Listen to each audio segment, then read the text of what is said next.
Good afternoon, friends. This is Hitendra Soneji welcoming you to our new webinar, Vigilant India and Prosperous India. Satark Bharat, Samridh Bharat. Myself, Hitendra Soneji, founder, CEO, motivational speaker, and a corporate trainer. Let's discuss today about Vigilant India and the Prosperous India.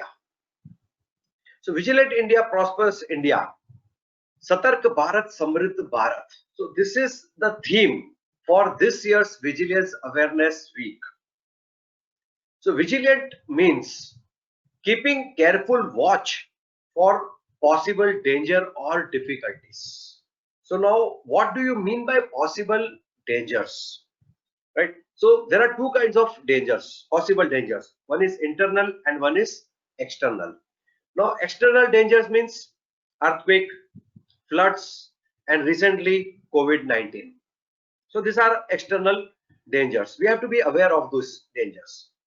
Then internal dangers can be short circuits, fire, and the most dangerous thing, the people around us.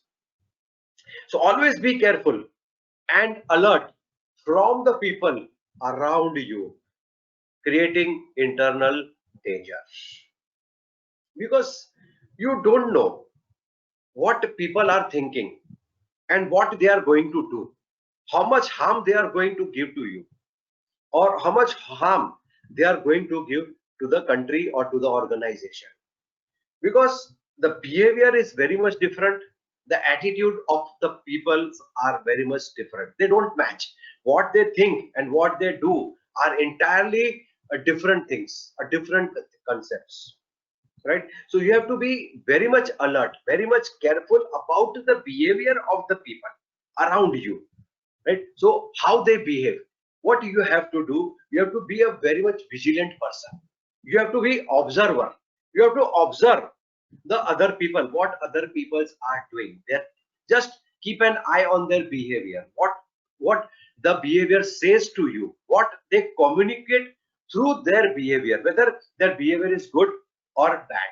So you have to be very much alert and be watchful.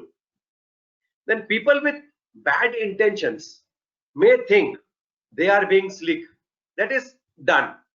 That nobody is watching us. And they do it. Plenty of people, they do bad things. They come up with the bad intentions and they do the bad things also. And they harm also to the organization and to the people around them. So, but if you are aware and alert, so you will see tons of warning signals and red flags. So you can see these warning signals by just observation.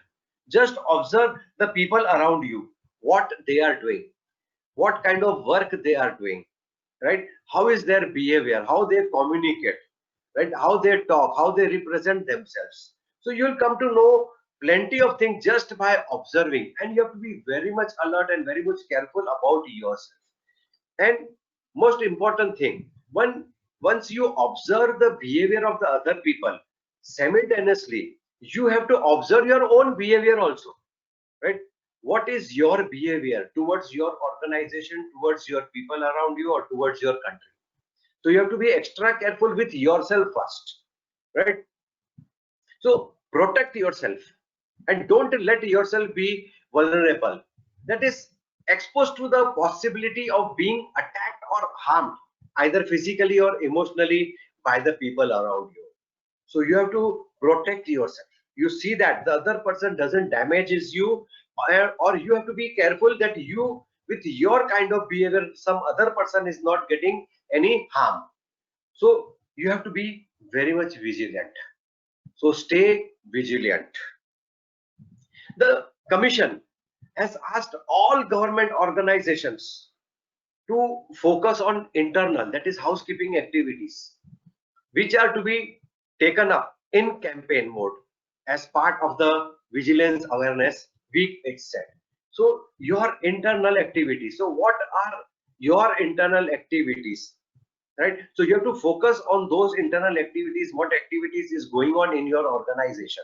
right? Whether it is a government sector or a private sector or a public sector, whatever sector it is, right? So you have to be extra careful during the activities taking place in your organization. So to carry out such internal activities, that includes now inspection of relevant records. So you have to maintain certain records, reports. So there are so many documentations has is to be taken place. So you have to inspect those records. So you have to be extra careful with handling your records, right? So there are many people who manipulate with the records. You know, they do certain gimmicks in that records. They make some plus and minus things in the records.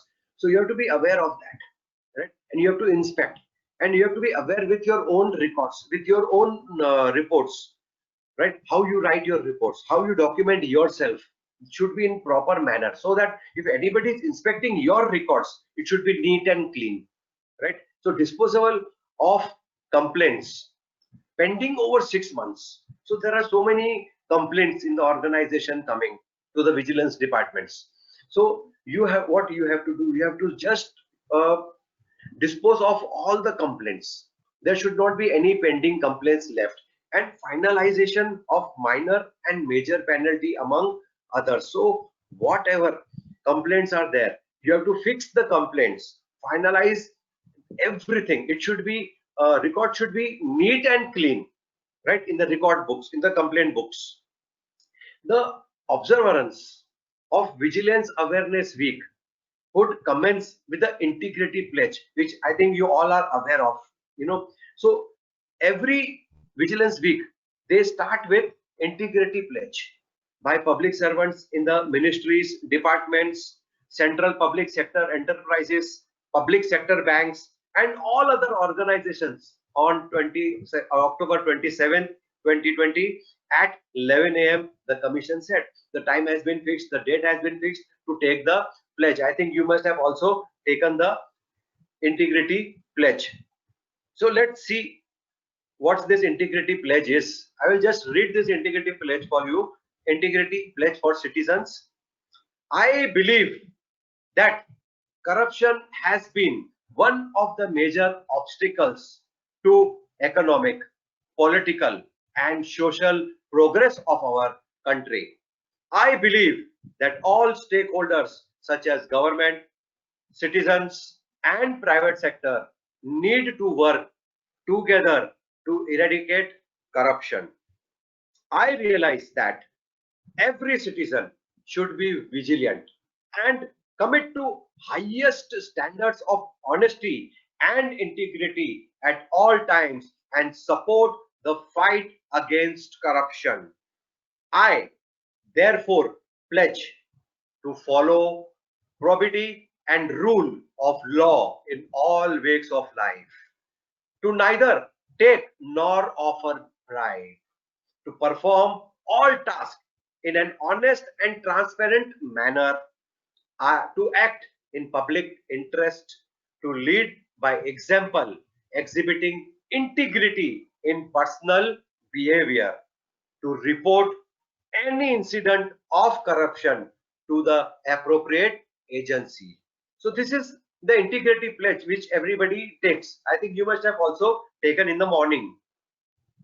So all organizations are advised to strictly adhere to extend COVID-19 prevention guidelines to all locations and events issued from time to time by the competent authorities. So what's the what now the pledge has been taken. Now the time has come to implement that pledge, right? We have to be very much committed with our pledge. What we say, we should do it. So now the organizations should follow all the rules and regulations. By it should be mandatory. The commission endeavors in its outreach measures to create awareness among civil society and the public at large towards the policy of achieving transparency, accountability, and corruption-free governance. So there should be a policy in achieving transparency. There should be always a transparency in our job, in our profile. because that is our responsibility to maintain the transparency. And who is accountable? We are accountable. Who is responsible? We are responsible. And to make this India a corrupt free India, there should not be any corruption. So it should be a corruption free India. Then who is responsible to make the corruption free India? We all, the citizens of India, are responsible.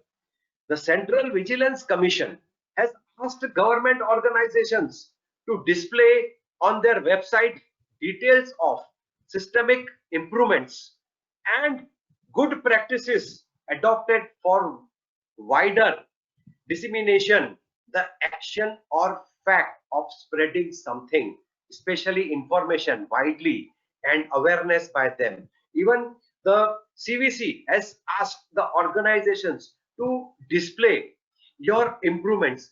So what improvement have you brought in your system, right? Because every organization runs with a system. There is a system for the organization to run smoothly. So what improvements can you bring in those systems? So if you bring out some good improvements, so you have to mention in your websites, right? Make people aware what changes have you brought, good changes, and what good practices you are adopting, right? To spread the information, right? So good, a great idea coming to you, so you have to spread that great idea. Knowledge has to be spread, right? The information has to be imparted with the all. Make them aware of your organization, how your organization is improving, right? So how you improve your system, your work process, your productivity, even your performance, right? So it is a complete package, how you are taking the responsibilities, right, of your job, because you have been assigned a job, and for that job you are responsible, how you are handling that responsibility, right? So with new ideas coming in your mind, so let the world know that what new ideas you are implementing your job roles, right? How you are performing well and producing a good productivity results, how you are doing it. So that awareness has to be created. Even you can mention it in your website, so that the other your colleagues can also read, and they can also improvise their productivity. The commission expects all organizations to conduct various activities with zeal and enthusiasm to achieve the objective to eliminate corruption in public life. So the more focus of this commission is to remove the corruption, right? So all activities regarding removing of corruption, you should do with full enthusiasm, with full interest, right? So make it your objective, make it your objective, right? Make it your goal to remove the corruption in public life, right? We have to eliminate this corruption from this India, from our country. So how we are going to do that? So although all activities need to be conducted during the vigilance awareness week, however, in case of exigencies, that is an urgent need or demand or holidays, the same can be conducted before or after the vigilance awareness week. So this awareness week, the vigilance awareness week, is an opportunity for everyone to participate actively to remove this corruption, right? And streamline the work process. There should not be any loopholes. If you find any loophole, then try to fix that loopholes, right? Now this is not only during the vigilance awareness week. I recommend you, it should be throughout the year. Throughout the year you should be vigilant. Throughout the year you should be actively participating or contributing to eliminate the corruptions. Contribute actively. How honestly or with integrity, how can you eliminate corruption? So your contribution is very much required. Every individual, every Indian citizens, uh, uh, uh, this is required. Efforts are required, contributions are required. right? So every Indian citizen's contribution is required to remove the corruption from our country. So corruption-free India, it should be a corruption-free India. So lack of transparency, greed for money, and ignorance of the people are some of the reasons for corruption in India. So now we know what is lacking behind. So transparency is lacking behind. So be transparent. Greed for money, remove that greed of money, and ignorance of the people are some of the reasons, right? So educate people, give them the knowledge, remove the corruption. Bribe giver is as much accountable to corruption as a bribe taker, right? You should not give the bribe, neither you should take the bribe. Both are equally accountable for corruption. So lack of accountability and efficient system in place is the reason for high corruption rate in India. So lack of accountability, nobody is taking responsibilities. Everybody says this is not my job. Nobody is accountable. It is not my job. See, if there is an corruption in India, so what should I do? It is not my job. It's a government's duty, right? We what we do, we pass on our responsibilities to somebody else, right? So be accountable, be responsible. Each and every Indian is responsible, is accountable to contribute for free corruption India. The lack of development in India is directly related to the amount of corruption that takes place in the country at every level. Every level. See now how it is related. Or if corruption increases, the progress of the country decreases. It is vice versa. It is completely vice versa. Corruption increases, the progress of our India decreases, the prosperous of the India decreases. If the corruption decreases, then only the prosperity increases of our India, right? So the dream of corruption-free India is a long road ahead. It is a very long road ahead. Now each and every individual citizen of India sorry, should participate in the dream of corruption-free India. Corruption in India exists on all levels, from ministers to watchmen. Everybody is included in this corruption role. So corruption has cost the taxpayers thousands of crores in revenue for the country, right? A thorough, unbiased investigation should be conducted when a corruption scandal breaks out. There should be a strict investigation done when anybody is doing any corruptions. So corruption in India exists both in the private sector and public sectors. Everywhere, from top to bottom, in any organizations or any small, medium organizations also, everywhere there is corruption. Small, big corruptions are going on. So time to be more vigilant now as economy opens up. Follow all rules. Now PM Modi on Man Ki Baat.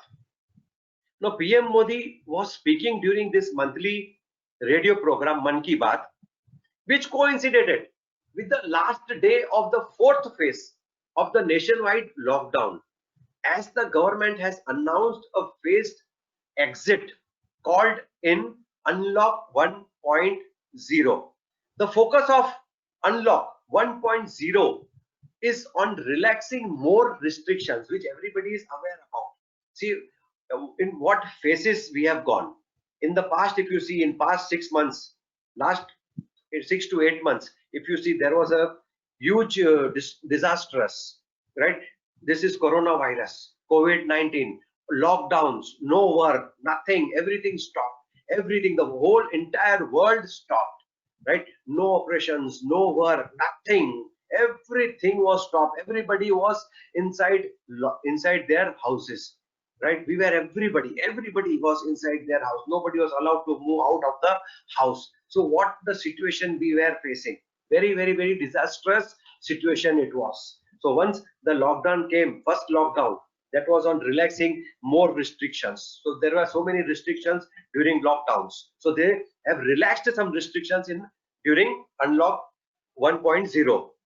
So there is no section in our country that is was not in difficulty during COVID-19 lockdown time, not in trouble. And if one has been most affected, then it is the poor, laborers, and the migrants. It is not possible to convey their ordeal, a very unpleasant and prolonged experience, pain and suffering in words. So you cannot, feel how much pain it was for poor, laborers, and migrants. It was a very difficult, tough time, right? Said PM Modi. Now, with a large part of the economy now reopened, now PM Modi also stressed on the need to be more vigilant. Now, focus on this. Stressed on the need to be more vigilant. Now we have to be more vigilant and urged people to follow all safety norms, including wearing face mask, maintaining social distancing, hand sanitizing, wearing PPE kit. So there are so many restrictions, so many rules to be followed, safety norms to be followed now. So you have to be more vigilant. You have to be extra careful with yourself and with the people surrounding you. Now, former president once, the former president Pranab Mukherjee said once, when mob frenzy, a state or period of uncontrolled excitement or wild behavior becomes so irrational and uncontrollable, the people have to be vigilant to save the basic tenets, a principle or belief of the society. So, our former president also has addressed once that the behavior of the people becomes so wild during this distressed period, difficult times. So you have to be more vigilant at that time, right? So you have to follow your own principles. You have to believe yourself, believe in yourself. So he also urged the intellectual class to raise and be vigilant, as it could act as the biggest deterrent. That is a thing that discourages or is intended to discourage someone from doing something, to forces of darkness and backwardness. So he also urged the intellectual class, like educated people to be more vigilant, right? And to remove the darkness, come into the light. Everybody should come into the light. So when mob frenzy becomes so high, irrational and uncontrollable, we have to pause and reflect. Are you vigilant enough? Right? So when the situation arises, a difficult situation arises, right? So are you vigilant enough? And active vigilance is the need of the hour, he said. So you must rise to preserve and ensure human dignity is maintained. Slavery is kept away, right? Now you will have to maintain your vigilance, Mukherjee said. So you must rise to preserve and ensure human dignity is maintained, right? Now you have to maintain your dignity, your honesty, your integrity, right? And you as an individual have to maintain your vigilance. If you think, right, just think, if each and every citizen of India, right, maintains the dignity of himself, so he's maintaining his own vigilance, he's maintaining his own vigilance, right? So I do believe that citizens vigilance, intellectual vigilance, and media vigilance can act as the biggest deterrent to the forces of darkness and backwardness, he said. So we can kill this darkness, we can bring everything into the lamplight, so what is going backward, we can again bring that things forward. Now during last 8 months, everything has gone backward. Now we have to be more vigilant to bring everything in front. Now we have to bring everything in front. Now we are responsible. We will be only responsible when we take our own responsibilities of being vigilant. So eternal, that is lasting or existing forever, without end. Vigilance is the price of freedom, he said. So vigilance is the price of the freedom. That is an everlasting thing. Everlasting thing. So be free and come forward and bring the light in yourself and light the light in others' life also. So India of my dreams. So how does your dream of India look like? And we as the citizens of India shall be respectful to our country. We shall maintain equality among all people, whether they are farmers or big tycoons, business tycoons. The country can only be beautiful when its citizens care for the country and are true patriotics. Right?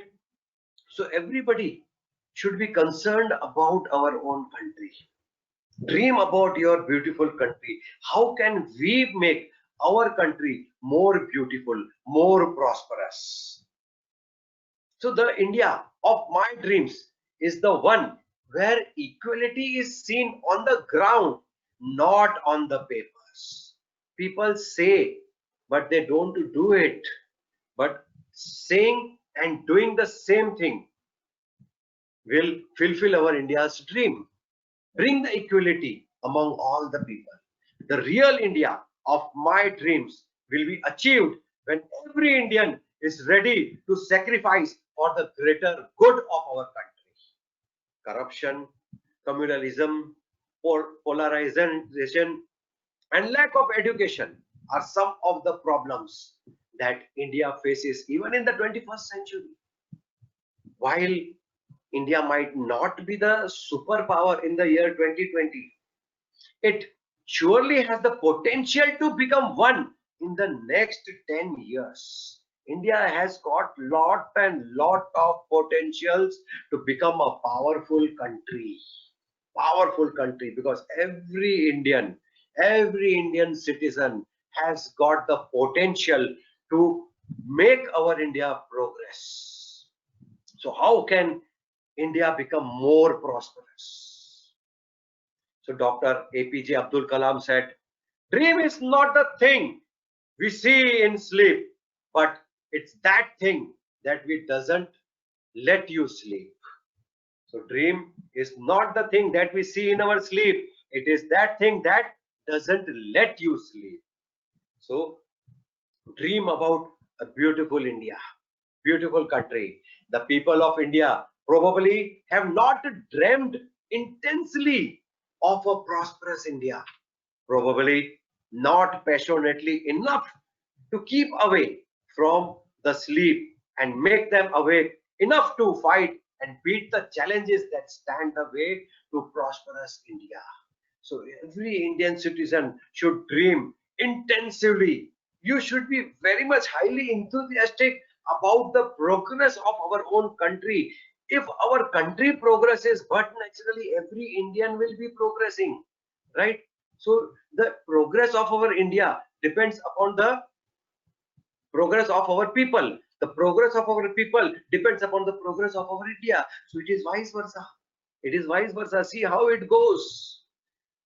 So don't ask what your country can do for you. Instead, think what you can do for your country. Because everybody is asking from the country, give me this, give me that, give me that, I should be given this. Demands, they are unlimited. We demand lot of things. But have you ever think that what can we give? What our country demands from the Indian citizen? What the country demands from the Indian citizens? Fulfill that demand.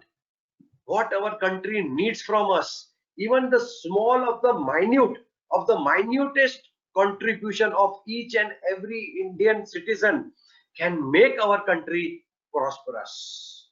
So see what you can do for your country. Even the smallest effort, even the smallest effort, pinpoint effort also will help India grow. So we must retrospect.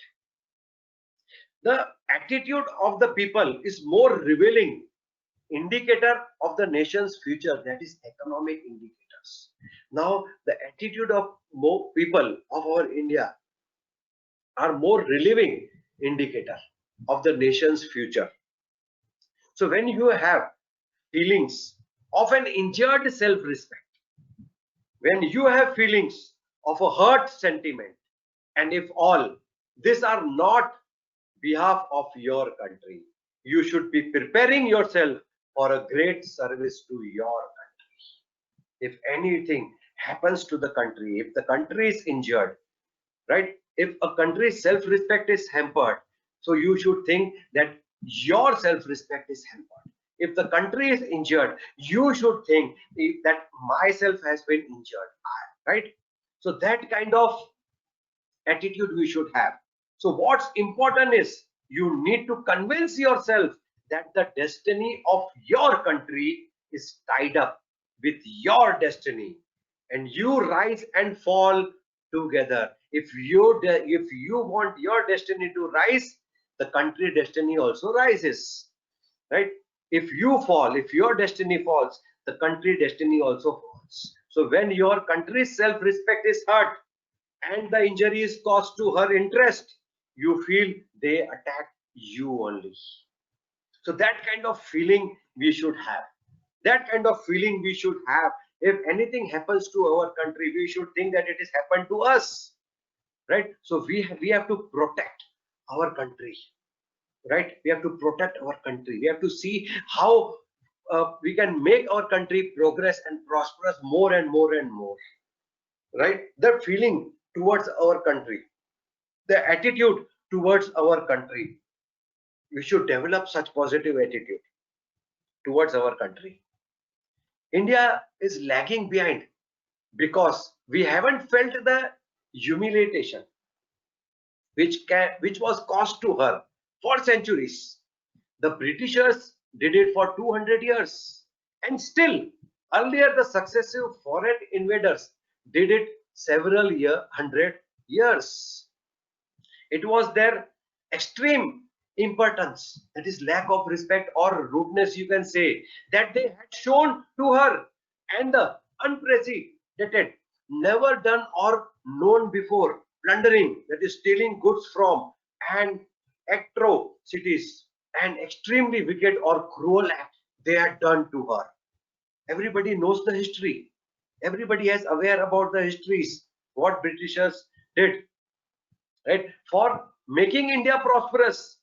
An average Indian does not require to have the expertise of an economist, but surely he has to have a little love and concern for India, which can motivate him for doing simple things like the one described below, which India's visionary PM Modi had thought about. So we will see what simple things we all Indian citizens can do to make our India prosperous, and we should be proud to be called Indians. India has about 121 crore people. Let's just make a rough computation on the economics involved. This is just an example to just understand, right? So involved in India's consumption of soft drink. Let's take it that 10% of 121 crore people daily takes one bottle of Coca-Cola at the minimum rate of rupees 10 per bottle.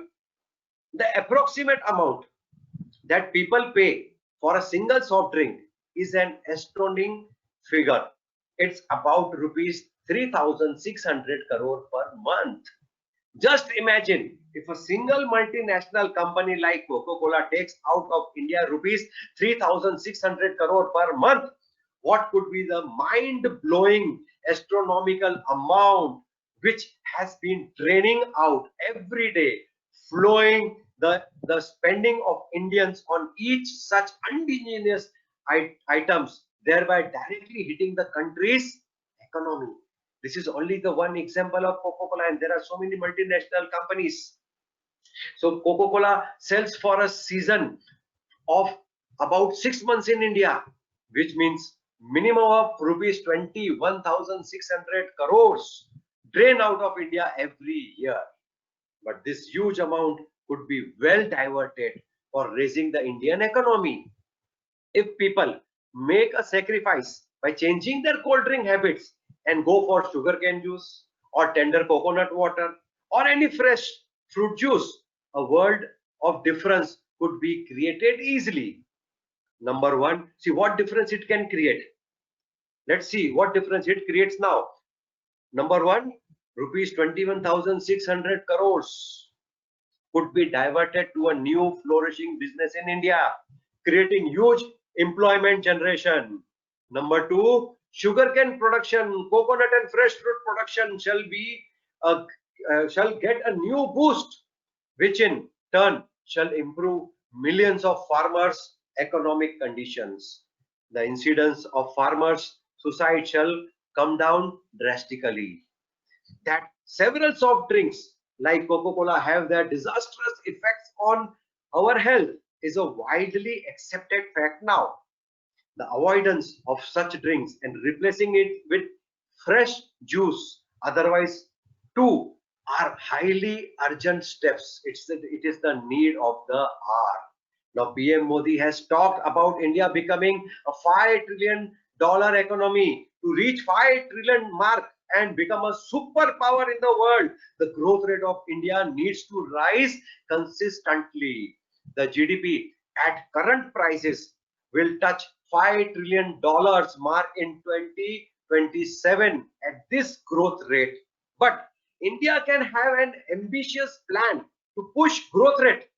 India can reach 5 trillion mark in 2024 if growth rate is increased to 10%, right? And which is not very difficult. It is very possible to increase the 10% growth, right? So that the faster the growth rate is, the faster the progress of our India is.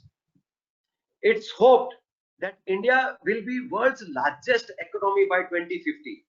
The following hopeful signs are indicative of India is marching ahead with a confident giant. Right now, India's services sector has been expanding rapidly and are contributing more than 50% of the GDP. It's expected to expand more and more. Manufacturing sector is getting good boost under Make in India. Technology has improved and internet too has greatly spread. The internet users in India have increased from 75 million in 2010 to 350 million in 2019. This was resulted better education and awareness among the people. See how fast we are growing, how fast our technology is. Now today we are doing this webinar through our internet connections. You are at one end, I am at the other end. Still we are able to talk to each other and listen to each other. Right? So this is the technology. This is the advantage of technology which we are using it right now. India has become the fastest growing economy in the world presently. But India is beset with various internal and external problems. Eradications, that is the complete destruction of something of which is highly important. So India has a long way to go towards its goal. It needs to focus on many vital aspects, concentration on which is indispensable for achieving its desired goals. So how to prioritize the problems of India for achieving more prosperity? It's highly important that urgent steps on the following issues are taken on war footing. Right self-assessment and rising new confidence boost. Indians are hardworking, thrifty, that is using money and other resources carefully and not wastefully. We don't waste electricity, we don't waste water, we don't waste resources. We use our money very wisely. We are very hardworking. Indians are very hardworking and intelligent people, very highly educated people and highly productive people with a creative mindset. The greatest creative people in the world are Indians. India is endowed with vast natural resources. We have got so many natural resources. It is a God-gifted natural resources and has a vibrant democracy. It is a democracy. We are living in a democratic country. Yet India is lagging far behind China and many other countries. Beside of all this facilities, We are lagging behind. Every enterprising person should give a serious thought on what really are the possible causes of their failure. Every enterprise should think seriously where they are going wrong and correct it. Wherever any enterprise is going wrong, any organization is going wrong, try to improve, try to improve, try to improve. Every time try to improve, correct your mistakes. Correct your mistakes, because we all are human beings and human beings are born to make mistakes, right? So always analyze yourself, analyze your organization, analyze your work, see where we are lacking behind, right? So what mistakes do we make? So just recollect it, analyze it, correct your mistakes and move ahead in life. So eradication of poverty, the first priority issue. As per World Poverty Clock, India being the fastest growing economy, poverty means the state of being extremely poor has been on decline in India. It is a good news. It is a good news.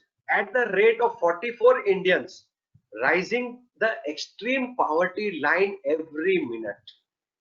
Every minute, Indians are rising above their poverty lines. Yet millions of Indians still live in extreme poverty, indicating existence of gross social injustice in India. Eradication of corrupt practices, a top priority issue. Corruption-free governance, the healthy backbone of a powerful nation. Researchers have established that there is a direct correlation between the GDP growth and the level of corruption in a particular country. The corruption level increases, the GDP growth decreases, right? The corruption decreases, the GDP growth increases. So what we have to do now, everybody is aware that we have to decrease the corruption level. As we decrease the corruption level, the GDP growth increases, our India progresses. India has been experiencing corruption at higher levels since independence in varying degrees and natures. India's present poor condition is the fallout of the all pervading spread through and be received in every part of large scale corruption and big scams at higher levels for about 65 years. So since years this is we are experiencing this corruption. So however, their corruption perception index, that is CPI, it is one kind of organization, right, had in its report of 2018 fortunately found that there is a steady decline in the trend of corruption in India. It is a good news for all Indian citizens. We should be proud that our corruption level is going down. It is declining steadily. It is going down. India has ranked 78th place, rising from its earlier position, 180th position. Now, when India once was at 180th position in corruption, so now India has declined to 78th position. This inspires towards ending corruption. Now we have to reduce more. We have to decline more from 78th position. We have to reach to the 50th position, then to 25th position, then to 10th position, then to number 1 position. Then we have to slowly decline this. We have to remove this corruption. We see that our India is a corruption-free country, and we all enjoy our democracy. Unemployment problem demands urgent redressals. According to the Pew Research Center, about 18.7 million Indians were jobless, and another 393.7 million in poor quality jobs, because they don't get the job. So whatever job they get, they take it to survive, because they have got family, right? So they have got a family responsibility. So whatever job they get, they take it. So they are not satisfied with the kind of job they are doing, because their dream job is something different. So this is an alarming situation wherein huge human resources of the country remain unutilized or underutilized. So we have a human resource department in our country. So we have to see that our human resource department does something. Political accountability for strengthening democratic principles. The political persons doesn't have any accountability code in India. In no other country, politicians have so much of liberty, power, and privileges as Indian political persons do have in India due to the unaccountability and the unrestricted powers and privileges. Politicians are often seen indulging in various unlawful activities, thereby damaging the democratic ambience of the country. You must be reading it in the newspapers and you must be watching the TVs also, coming news coming. So what kind of political people are doing? So activities, everybody is aware. So liberty means responsibility. So you have to take responsibility. Once you have given a liberty to do, if you are given a power to do something, take decisions, so you have to take decisions with responsibility, right? So judicial accountability, a step towards responsible judiciary. Like Indian politicians, the Indian judiciary too enjoys vast powers without being accountable to clear law court. In absence of it, some judges were seen indulging in unlawful activities, which in fact has greatly undermined the sanctity, the state or quality of being holy, scared, or saintly of the judiciary. Everybody is aware about how the law takes place. So India has seen tremendous growth since the beginning of the 21st century due to major reforms in critical sectors. Everybody has seen the growth. Everybody has seen the growth since independence till date. Everybody has seen the new face of India. But despite being the world's fastest growing economy, India has faced criticism in certain quarters of the world regarding the inclusiveness of the growth and whether it is performing of its full potential.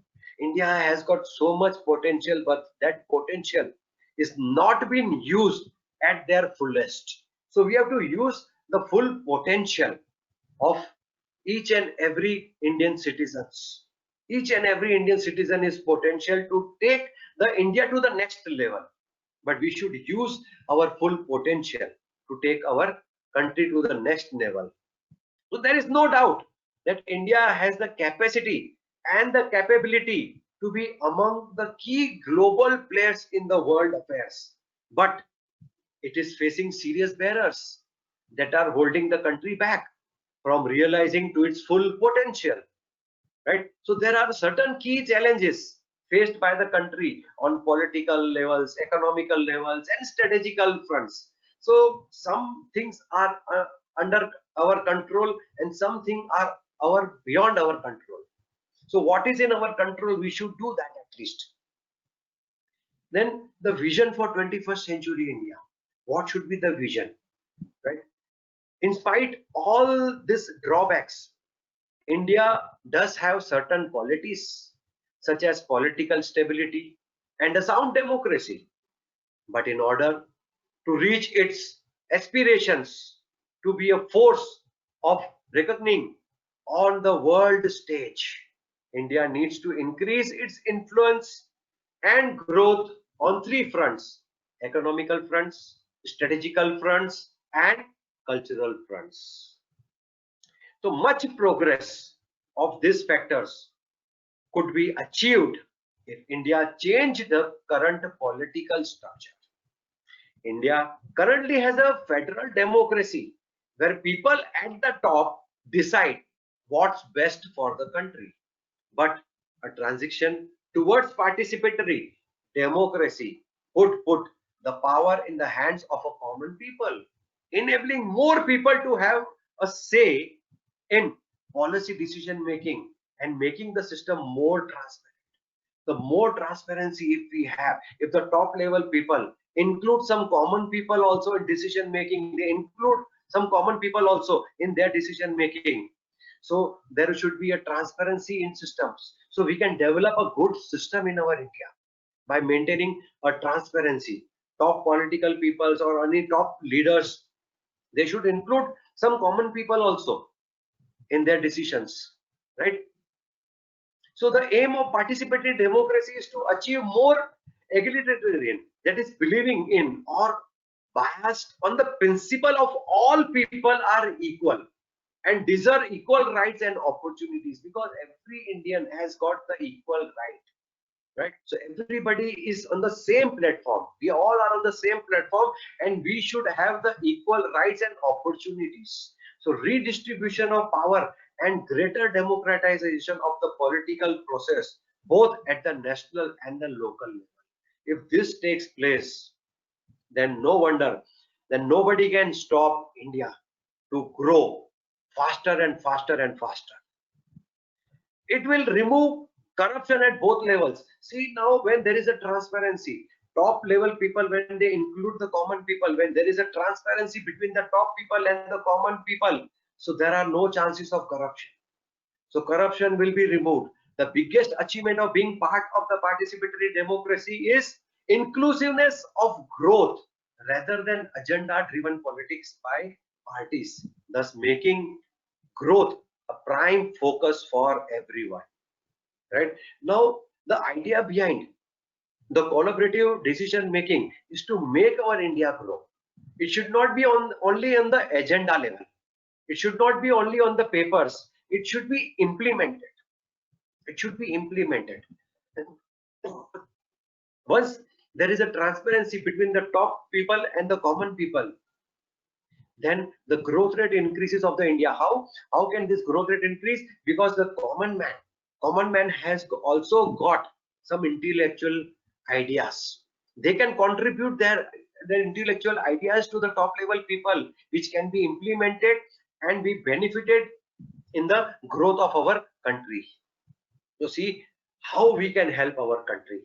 How can we remove the corruption from our country, right? And how we can make our country prosperous, more and more prosperous.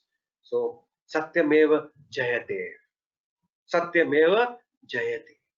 So truth, honesty, integrity, responsibilities, accountabilities should be taken by all the Indian citizens in our country. Right? Thank you very much.